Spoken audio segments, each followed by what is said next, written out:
नमस्कार दोस्तों। हजारों वर्षों पहले जब देवता और असुर समुद्र मंथन में लगे थे, सृष्टि के लिए अमृत की तलाश की जा रही थी, तभी भगवान विष्णु ने अपना मोहिनी रूप धारण किया।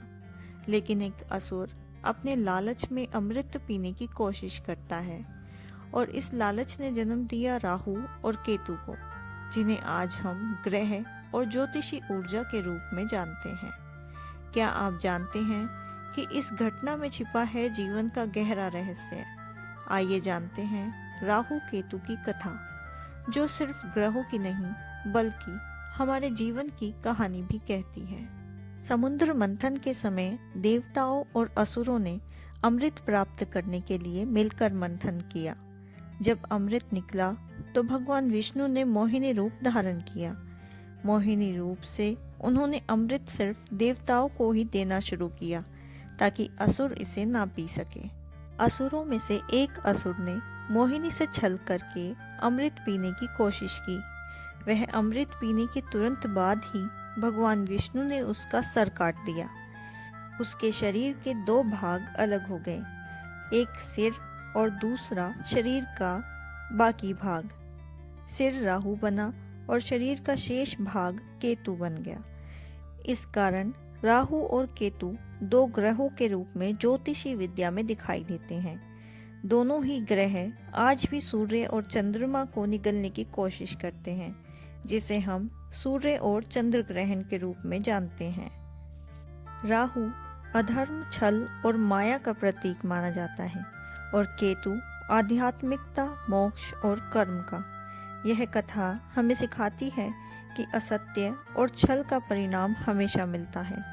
सत्य और धर्म की रक्षा करने के लिए ईश्वर स्वयं हस्तक्षेप करते हैं। राहु और केतु केवल ग्रह नहीं, आध्यात्मिक ऊर्जा के प्रतीक हैं। राहु सूर्य और चंद्रमा को निगलता है, यह भ्रम और बाधाओं का संकेत है। केतु यह आध्यात्मिकता, मार्ग और ज्ञान की दिशा है।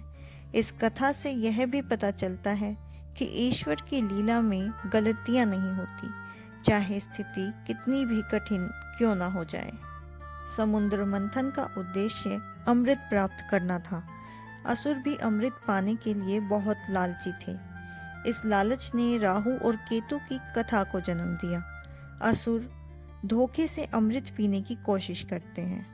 भगवान विष्णु ने मोहिनी रूप धारण किया ताकि देवताओं को अमृत मिल सके। मोहिनी केवल सुंदरता का प्रतीक नहीं बल्कि धर्म की रक्षा और माया की शक्ति का प्रतीक है। राहु का छल करके अमृत पीना धर्म और अधर्म की लड़ाई का प्रतीक है। राहु भौतिक लालच, छल और इच्छाओं का प्रतीक है। केतु आध्यात्मिक मोक्ष, कर्म का फल और ज्ञान का प्रतीक है। राहु और केतु का प्रभाव हमारे जीवन में बाधाएं और मोक्ष दोनों ला सकता है। यह कथा हमें सिखाती है कि धोखा और छल से प्राप्त सुख अस्थायी है, लेकिन कर्म और ज्ञान स्थायी है। राहु और केतु की कहानियाँ सिर्फ एक खगोलीय घटना नहीं है, यह हमें सिखाती है कि असत्य और छल कभी स्थायी नहीं रहते। धर्म, सत्य और कर्म हमेशा विजयी होते हैं।